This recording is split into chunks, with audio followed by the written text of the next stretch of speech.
যেকোনো পরীক্ষায় বেশি নম্বর পাওয়ার জন্য হাতের লেখা সুন্দর হওয়া অত্যন্ত গুরুত্বপূর্ণ।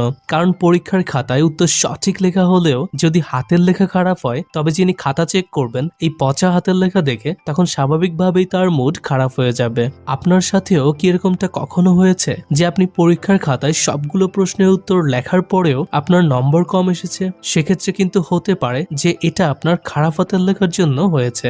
একটা রিসার্চ থেকে জানা গেছে যাদের হাতের লেখা সুন্দর হয় তারা খুবই শান্ত এবং ঠান্ডা মেজাজের হয়ে থাকেন। তাছাড়া এই ধরনের স্টুডেন্টরা অন্যদের তুলনায় খুবই ইন্টেলিজেন্ট হন। তো বন্ধুরা, যদি আপনার হাতের লেখা সুন্দর নাও হয় তবে একদমই চিন্তার কিছু নেই, কারণ আজকের এই ভিডিওটি শুধুমাত্র আপনার জন্যই। আজ এই ভিডিওটিতে আমরা জানবো যে কিভাবে হাতের লেখা সুন্দর করা যায় এবং খুবই অল্প সময়ে এটিকে কিভাবে আরো বেশি ইমপ্রুভ করা যায়। তো চলুন শুরু করা যাক। বন্ধুরা, হাতের লেখা সুন্দর করার জন্য অনেক উপায় রয়েছে, কিন্তু আজ এই ভিডিওটিতে আমি আপনাদের সাথে শুধুমাত্র সেই সকল ভ্যালুয়েবল এবং জেনুইন উপায়গুলোর বিষয়ে আলোচনা করব যেগুলো খুবই প্র্যাকটিক্যাল এবং এগুলো ফলো করে আপনি খুব সহজেই আপনার হাতের লেখা সুন্দর এবং আকর্ষণীয় করতে পারবেন।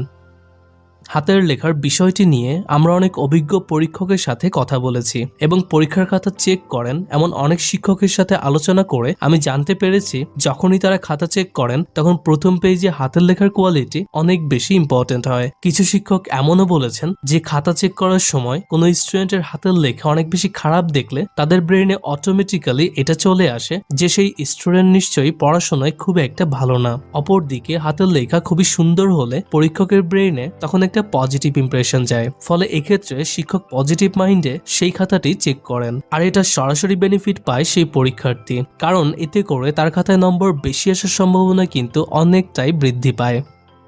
তাই বন্ধুরা, যদি আপনার হাতের লেখা আগে থেকে সুন্দর থাকে তবে আপনি খুবই লাকি, কিন্তু যদি আপনার হাতের লেখা খারাপ হয়ে থাকে তবে একদমই টেনশন করবেন না, আপনার লেখাও অবশ্যই সুন্দর হবে। তো চলুন হাতের লেখা সুন্দর করার সবচেয়ে কার্যকরী উপায়গুলোকে দেখে নেওয়া যাক।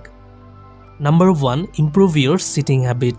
প্রথমেই আমাদেরকে লেখার সময় চেয়ারে বসার পদ্ধতিকে ঠিক করতে হবে, কারণ যদি আমরা সঠিকভাবে না বসে লিখি তবে এটি আমাদের লেখার কোয়ালিটির উপর সরাসরি প্রভাব ফেলে এবং আমাদের হাতের লেখা খারাপ হতে পারে। অপরদিকে যদি আমরা সঠিক পদ্ধতিতে বসে লিখি তবে আমরা খুব সহজেই সুন্দর করে লিখতে পারবো। তাই লেখার সময় আপনি অবশ্যই আরামদায়কভাবে বসে তবেই লিখবেন। এমন অনেকেই আছে যারা লেখার সময় খাতাটিকে ব্যাকা করে ধরে তারপর লেখে, এতে করে তাদের হাতের লেখাও ব্যাকা হয়ে যায়। আবার এমনও কিছু স্টুডেন্ট থাকে যারা লেখার সময় টেবিলের উপর মাথা লাগিয়ে রেখে তারপর লেখে, কিংবা খাতার দিকে মাথা অনেক বেশি ঝুঁকিয়ে রাখে।